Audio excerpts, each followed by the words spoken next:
বললেন আমি আজ গিয়ে কাল আবার ফিরে আসবো। সে কাল কি হয়েছে? তখন বলছে দেখো ভক্তাধীন ভগবান, ভগবানের ইচ্ছায় তিনি আসেন, ইচ্ছায় তিনি চলে যান। আর শ্রীদামের অভিশাপে এই রাধারানী 100 বছর এই মত্তদামে কৃষ্ণ হারা হয়ে থাকবে। শোনো, কৃষ্ণ একদিন, কৃষ্ণ বলরাম তারা দুইজনে রাজপ্রাসাদে বসে আছেন। এমন সময় দেখছে গৌমাতার বাছুর ছুটাছুটি করছেন আর গোমাতা হাম্বা হাম্বা করে চিৎকার করছেন। বলরাম কৃষ্ণকে বলছে কানাই ওই দেখ গোমাতা হাম্বা হাম্বা করে চিৎকার করছেন, তার যে বাছুর আছে তিনি একবার ফিরে তাকাচ্ছেন না। এই মত অবস্থায় কৃষ্ণের সেই মা বাবার কথা মনে পড়ে গেল। সে কি আজকে আমার দুর্ভাগ্য, আমি বলে এসেছিলাম আজ গিয়ে কাল আমি ফিরে যাব, সে কাল আমার কোথায় গেল? এদিকে উদ্ধব কৃষ্ণের পাশে আছেন। উদ্ধবের মনে একটা অহংকার আছে, আমার মতো ভক্ত নাই ত্রিজগতে। উদ্ধব এই চিন্তা করিল মনেতে। উদ্ধব মনে মনে ভাবছে আমি কৃষ্ণের প্রসাদই গ্রহণ করি, কৃষ্ণের প্রসাদ ছাড়া কোনো কিছু গ্রহণ করি না। কৃষ্ণ মাঝে মাঝে আমার কাছে উপদেশ চায়, আমি মন্ত্রী। উদ্ধব তিনি আজকে অহংকারের গর্ভে আছেন। এদিকে কৃষ্ণ উদ্ধবের মনের মন জানি, উদ্ধবকে ডাকলেন, হে উদ্ধব। বিনয় বাক্যে কহেন, উদ্ধব আমার প্রতি কি আজ্ঞা আছে শুনো মাধব। উদ্ধব বলেন, হে প্রভু আমার প্রতি কি আজ্ঞা তুমি দয়া করে বলো।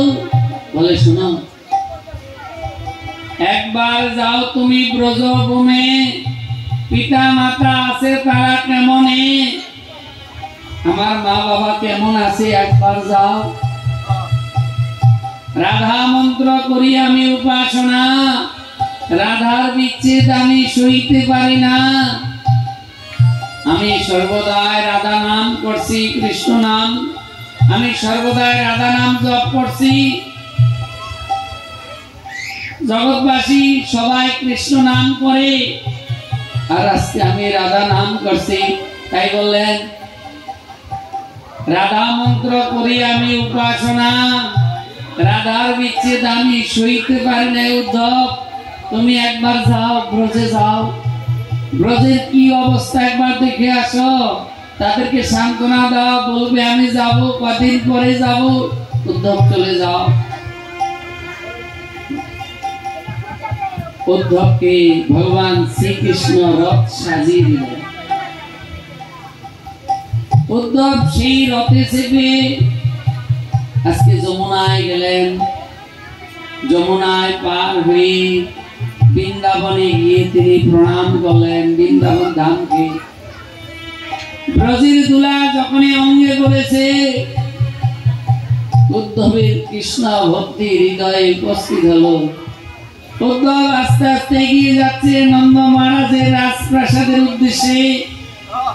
কিছু দূর যখন গেলেন, যাওয়ার পরে দেখছে কি যে অবধি কৃষ্ণ গিয়াছে মথুরাতে, শ্রীরাম আছে সজ্জাতে, আহার না করে না মেলে আঁখি, মনে ভাবে আঁখি মেলে আমরা কাহারে দেখি।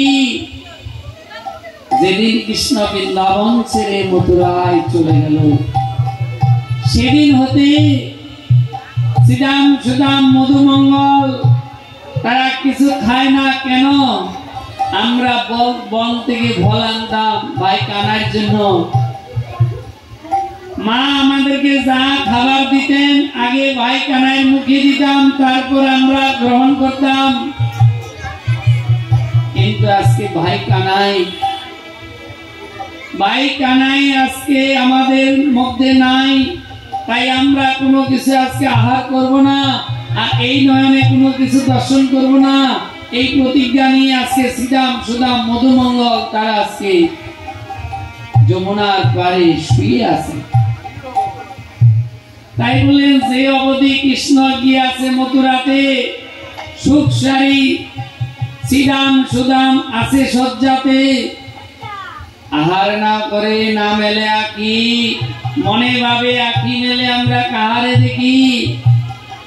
কেউ বলে কোথায় রইলি কানাই, তোর অদর্শনে মরে তব সঙ্গী ভাই। কেউ বলছে কানাই তুই কোথায়, তোর বিরহে আমরা থাকতে পারছি না। মধুপুরে যাবি তুই এই মনে ছিলে, তবে কেন দাবাগ্নিতে কেন প্রাণ রাখলি। তুই বৃন্দাবনে ছেড়ে মথুরায় যাবি, এটা তোর মনে ছিল, তাইলে সেই দিন দাবাগ্নিতে আমাদের প্রাণ কেন রাখলি। সেই দাবাগ্নির মধ্যে আমাদের প্রাণ চলে যেত, হয়তো আমরা একদিন দুদিন কষ্ট পেতাম, কিন্তু যতদিন বেঁচে থাকবো তোর বিরহে অগ্নি আমাদের হৃদয় জ্বলে যাচ্ছে। তাই তুই কোথায়। আজকে উদ্ধব তিনি আজকে প্রার্থনা করছেন। উদ্ধব বলে সে কি, হে কৃষ্ণ আমি তো বুঝতে পারিনি, আমি ভাবছি আমি বড় ভক্ত, এরকম ব্যাকুলতা আকুলতা আমার মধ্যে নাই। এই ব্রজ রাখালদের মধ্যে যেই তোকে পাওয়ার জন্য ব্যাকুলতা আকুলতা যেটুকু ভক্তি শ্রদ্ধা আছে, সেই ভক্তি শ্রদ্ধা আমার মধ্যে নাই। উদ্ধব আরেকটু এগিয়ে গেলেন, আরেকটু যখন এগিয়ে গেছে দেখছেন কি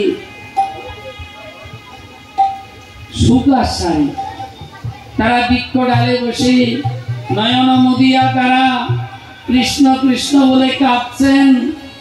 তাদের কান্না, তাদের ভাব কি, যে অবধি কৃষ্ণ গিয়াছে মথুরা ভবন, সুখ সারি দুইজনে মুদিল নয়ন, আহার না করে না মেলে আঁকি, মনে ভাবে আঁকি মেলে আমরা কাহারে দেখি।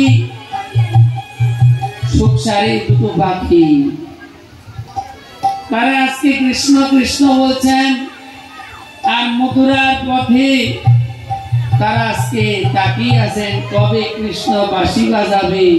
সেই বংশীর ধ্বনি শ্রবণ করে নয়ন মেলে কৃষ্ণকে দর্শন করবেন, নাইলে কোনো কিছু দর্শন করবেন না। তাই বললেন কর্ণপাত করে আছে মথুরার পথে বসি, কবে এসে কৃষ্ণ বাজাবে বাঁশুরি। বাঁশি শ্রবণ করিয়া নয়ন মেলিব, প্রাণ ভরে আমরা শ্রীকৃষ্ণকে দর্শন করিব। প্রাণ ভরে আমরা কৃষ্ণকে দর্শন করব যেদিন কৃষ্ণ এসে বংশী ধ্বনি করবেন। উদ্ধব যায় জয় রাধে বলি, শুনিয়া সুখ সারির মনে হলো কুতূহলী। উদ্ধব জয় রাধে শ্রী রাধে বলে আজকে যাচ্ছেন, আর সুখ সারির মনে আনন্দ হলো কেন, যে আজকে মনে হয় আমাদের সেই প্রাণের কৃষ্ণ এসেছে।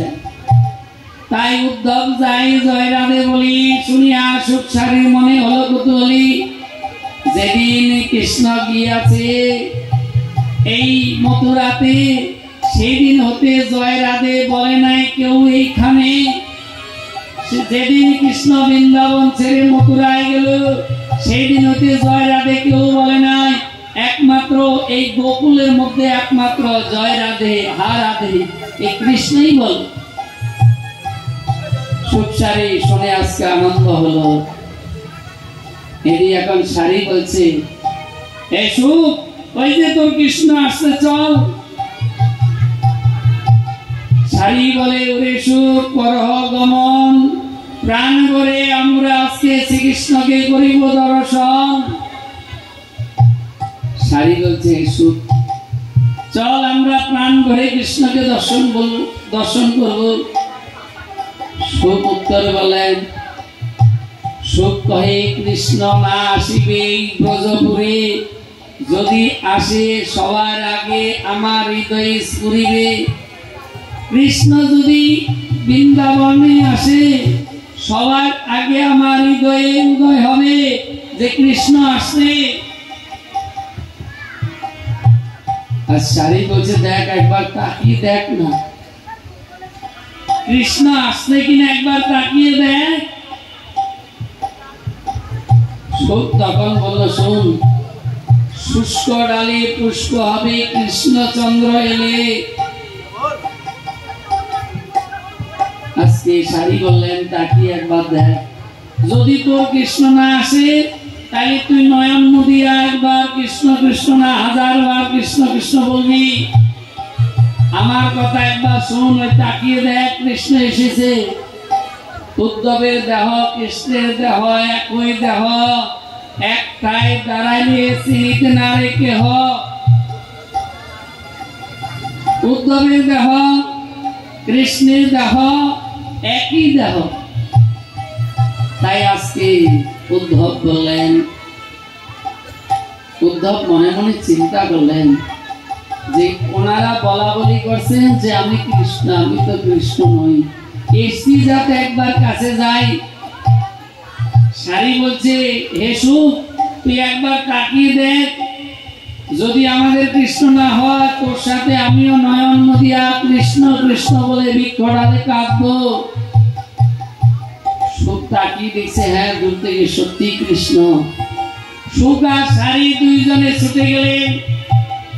এখন ভাবে এই মতো অবস্থায় সুখ সারি দুইজনে পড়িল কৃষ্ণের চরণ তলে। এখন সুখ সারি আজ উদ্ধবের চরণ তলে পড়ে বললেন ওরে কৃষ্ণ এতদিন পরে পড়েছে বৃন্দাবন তাই কৃপা করে তুই দিলি দর্শন। হে কৃষ্ণ এতদিন পর তোর বৃন্দাবনের কথা মনে পড়লো। উদ্ধব চিন্তা করলো আমি তো সুখসারী হে সুখসারী আমি তো তোমাদের কৃষ্ণ নই। উদ্ধব তখন বললেন শোনো উদ্ধব হে শোনো সুখসারী মম নাম উদ্ধব কিন্তু আমি নই বংশীধারী। আমার নাম উদ্ধব আমি তোমাদের কৃষ্ণ নই। উদ্ধবের এই কথা করিয়া শ্রবণ সুখসারী দুইজনে মুদিল নয়ন। উদ্ধবের এই কথা শ্রবণ করে সুখসারী আবার সেখান থেকে চলে গিয়ে বৃক্ষ ডালে বসে কৃষ্ণ কৃষ্ণ বলে কান্না করছে। এদিকে উদ্ধব তখন বললেন বৃথা আমি বৃথা কৃষ্ণ ভক্ত গর্ব করিলাম পশু পক্ষী হয়ে কেননা আমি ব্রজে জন্মিলাম। আমি বৃথা কৃষ্ণ ভক্ত গর্ব করলাম আমি পশু পক্ষী হয়ে যদি এই ব্রজের মধ্যে জন্মগ্রহণ করতাম তাহলে আমার জন্ম সার্থক হতো। উদ্ধব আরেকটু এগিয়ে গেলেন। আস্তে আস্তে নন্দ মহারাজের রাজপ্রাসাদে চলে গেলেন। দেখলেন কি পিতানন্দ সীতা সাজাচ্ছে আগুনের মধ্যে ঝাঁপ দিবেন বলে করে দেখে নন্দ পিতা জ্বালায়া চিতা প্রাণে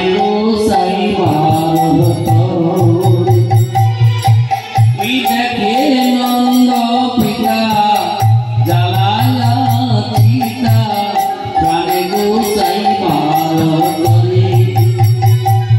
আর মাতানন্দ রানী হাতে লয়ে নমনি ফিরিছে দারে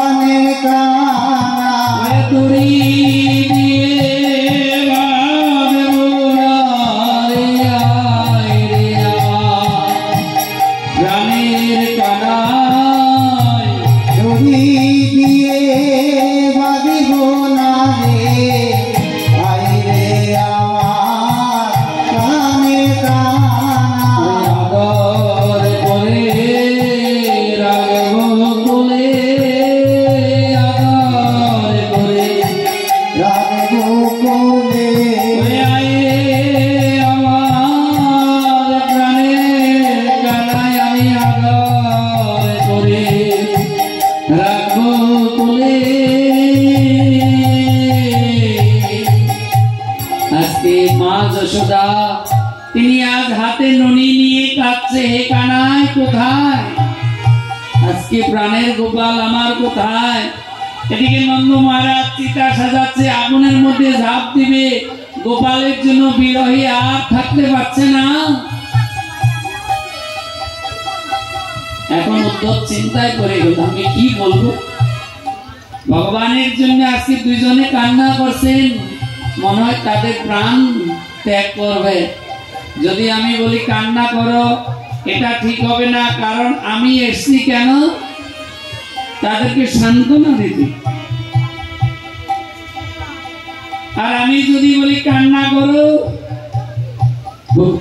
ভুল হবে। আর আমি যদি বলি কান্না করো না, সেটাও ভুল হবে। কেন? সর্বশাস্ত্রে বলছে ভগবানের জন্য কান্না করো।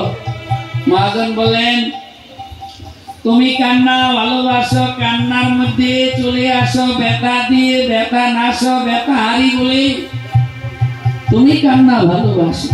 আর কান্নার মধ্যে ভগবান, ভগবান কোথাও নাই, ভগবান আছে আকুলতা ব্যাকুলতার মধ্যে। তাই উদ্ধব চিন্তা করলো, আমি এখন কি করি? আমি এসছি সান্ত্বনা দিতে। আজকে দেখছি যদি বলি কান্না করো, তাহলে বলবে সে কি তুমি এসছো সান্ত্বনা দিতে, উপদেশ দিতে, আর তুমি বলছো কান্না করতে। আর যদি বলি কান্না করো না, সর্বশাস্ত্রে বলবে ভগবানের জন্য কান্না করতে হয়, ভগবানের জন্য অশ্রু ঝরলে ভগবান তার সামনে নেমে আসে। উদ্ধব চিন্তায় হয়ে গেল, এখন কি করি? উদ্ধব তখন নন্দ মহারাজকে মা যশোদাকে বলেন, মা আমি তোমার গোপালকে আমি ফিরাই নিয়ে আসবো, চিন্তা করো না। এদিকে সখীরা এবং রাধারানী তারা যমুনায় যাচ্ছেন জল আনতে। সেই অক্রূরের রথ দেখে তাদের মনে পড়ে গেল পুরনো দিনের কথা। এই রথে কৃষ্ণ গিয়েছিল। আজকে সখীরা বললেন, হে রাধে, ওই দেখ তোর কৃষ্ণ এসেছে। বলে না, কৃষ্ণ আসে নাই। আজকে কংস যে যজ্ঞের জন্য তাকে আহ্বান করেছিল, সেই যজ্ঞ সম্পূর্ণ হয় নাই। আমাদের রক্ত নিয়ে সেই যজ্ঞ সম্পূর্ণ হবে। আজকে রাধারানী সেই পূর্বের কথা মনে করে আজকে ধুলায় গড়াগড়ি দিচ্ছেন। সংকেত বনে তিনি প্রথম রাধারানীর সাথে মিলন হয়েছিল। কার? কৃষ্ণে। তখন কৃষ্ণের হাত ধরে বলেছিল যে, হে রাধে, আমি তোমাকে ভালোবাসি, আমি কখনো কোনো দিন তোমায় ছেড়ে আমি দূরে যাব না। আজকে সেই কথা মনে করে, হে বধূ, তুমি কি জানো না, আজকে তোমার জন্য মন প্রাণ জীবন যৌবন সব আমি পুরে ছাই করে দিলাম। তাই আজকে রাধারানী তিনি আজকে আক্ষেপ করছে। তোমায় প্রথমে যেদিন দেখেছি, মনে আপন জেনেছি,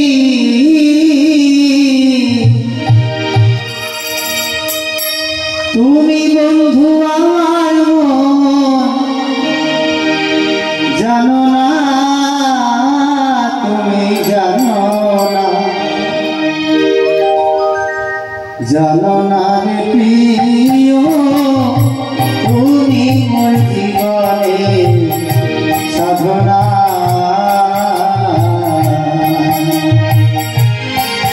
তুমি জানো না রে প্রিয়, তুমি মোর জীবনে সাধনা।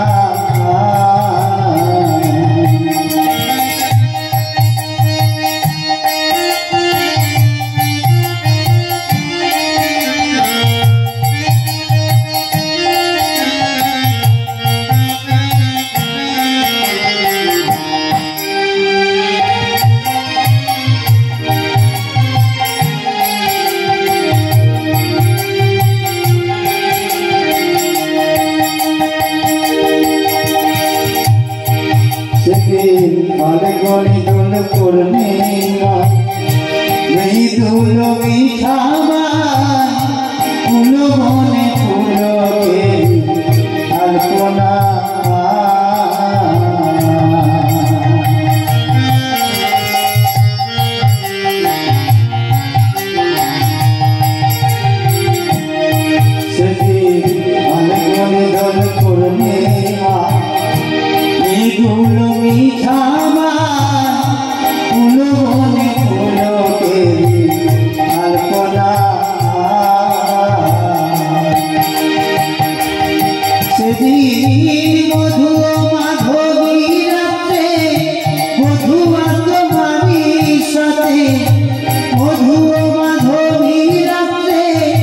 বধুয়া তোমারই সাথে করেছিলাম যে যাপনি যাপনা তুমি জানো না জানার প্রিয় তুমি মোর জীবনে সাধনা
হনুমান বক্ষশ্রী তার ইষ্ট দেবতাকে দেখাইছিল। হনুমান রামচন্দ্রকে খুব ভালোবাসতেন। তাই আমার মনে কত দুঃখ আছে, তুমি যদি দয়া করে একবার আসতে সেই বক্ষ ছিঁড়ে আমি সেই দুঃখটা আমি দেখাইতাম যে কতটা আমার দুঃখ। তাই বলে তোমায় পেলে দুঃখের পুঁথি রে আমি দেখাইতাম বক্ষ ছিঁড়ে বুকের জ্বালা মুখে বলা যায় না তুমি জানো না জানার প্রিয় তুমি মোর জীবনে সাধনা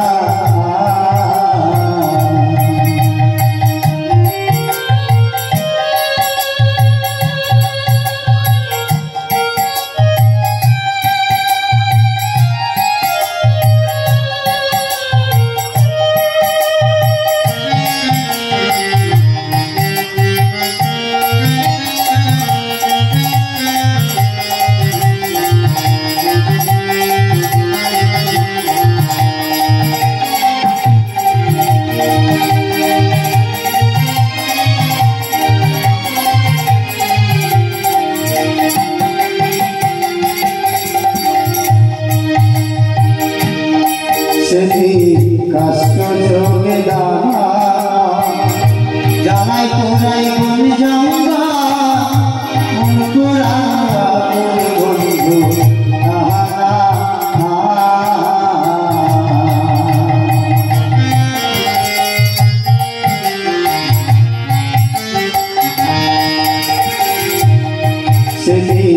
কষ্ট যোগে দানা জানাই তোরাই মন জঙ্গা মন তোরা বন্ধু তাহারা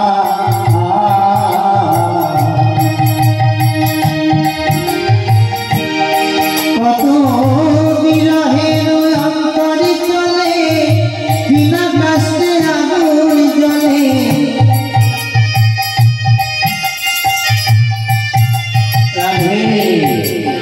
আজকে রাধারানী বললেন, হে বধূ, আজকে হয়তো আমি তোমাকে ভালোবাসিনি, তুমি বলতে পারো, কিন্তু তুমি মুখে হাতে বলতে পারবে এই ললিতা বিশাখা এবং ব্রজকবিরা তোমাকে ভালোবাসে না? আজকে তাদের হৃদয়ে আগুন জ্বেলে তুমি চলে আসো। তাদের হৃদয়ে আগুন জ্বেলে আজকে তুমি কোথায় আছো তুমি একবারও ভাবো নাই। তুমি যদি ভাবতে এই ললিতা বিশাখার কথা এবং এই ব্রজগোপীদের কথা, তাহলে তুমি থাকতে পারতে না। আজকে নিজের মনকে নিজে প্রশ্ন করে দেখো। তুমি যাওয়ার সময় বলে গেলে আমি কাল গিয়ে, আজ গিয়ে কাল আসবো, সে কাল তোমার কোথায় গেল? তাই বলেন কত বিরোহী অন্তরে চলে বিনা কষ্টে আগুন জ্বলে, জ্বলে আগুন জ্বলে কি যাতনা তুমি জানো না। প্রিয় তুমি জীবনে সাধনা।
কৃষ্ণের চিন্তা করে পূর্বের স্মৃতি মনে করে অজ্ঞান হয়ে গেল, মূর্ছিত হয়ে পড়ে গেলেন। সখীরা কৃষ্ণ নাম কর্ণে শ্রবণ করে আবার চেতন হলো পুনরায়। উদ্ধব গিয়ে রাধারানীকে প্রণাম করলেন। রাধারানী বললেন, কে তুমি, কোথায় তোমার বাস, তুমি কি কোথা থেকে আসলে? তখন বললেন, আমি হলাম কৃষ্ণের দূত, আমি এসেছি তোমাদের খবর জানতে, তোমরা কি রকম আছো। রাধারানী তখন বললেন, হে উদ্ধব, তুমি এই স্থান থেকে অন্য স্থানে পরিত্যাগ করো। এখন হইয়াছে তিনি মথুরার রাজা, কত শত রানী তার করিয়াছে পূজা। আমরা গোপকন্যা যদি প্রণাম করি, এই কথা যদি শুনে ওই মথুরার রমণী, তাহলে আমাদের পুতুরে নিন্দা মন্দ কবে, চলে যাও তুমি এই স্থান হতে। তুমি এখান থেকে চলে যাও যমুনার কাছে। যদি শুনতে পাই সেই মহিষীরা এখন শত শত রানী আছে, আর আমরা গোপ কন্যা, আমরা ছেঁড়া কাপড় পরি, আমরা বনের মধ্যে বাস করি, তাই আমাদের বধূকে মন্দ বলবে যদি শুনে, আজকে আমরা বন্ধুর জন্য কান্না করছি, তুমি এই স্থান থেকে চলে যাও। উদ্ধব তখন বললেন, কেঁদো না, কেঁদো না হে কিশোরী, আমি পাঠিয়ে দিব তোমাদের প্রাণের শ্রীহরি, আমি পাঠিয়ে দেব, কোনো চিন্তা করো না। উদ্ধব সেখান থেকে চলে এলেন। উদ্ধব যেই বনে চায়, পশু পাখি কৃষ্ণ কৃষ্ণ বলে নয়ন বাড়ি ধরে। উদ্ধব তখন বললেন, হে বিধি, আবার যদি আমার জন্ম হয়, আমি যেন এই বৃন্দাবনের পথে দুই ধারে তৃণগুল্ম হয়ে জন্মগ্রহণ করতে পারি।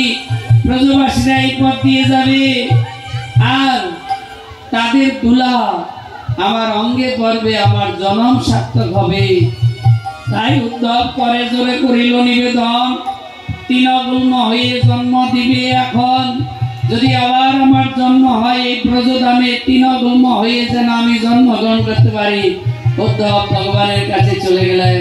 ভগবানের কাছে কি প্রার্থনা করলেন, হে বন্ধু, এই ব্রজগোপীদের বিরহ আমি তোমার এই মুখে বলতে পারবো না, তুমি কৃপা করে এদেরকে একবার দর্শন দাও। কৃষ্ণ বলছে, দেখো আমি সীতামের অভিশাপে আমি এই মুহূর্তে এখন যেতে পারছি না, নারদের দ্বারা আমি প্রবাস যোগে সেই দিন সবাইকে আমি দর্শন দেব, সবার সাথে আমার সাথে মিলন হবে। রাজা পরীক্ষিত সুখদেব গোস্বামীকে প্রশ্ন করলেন, হে প্রভু,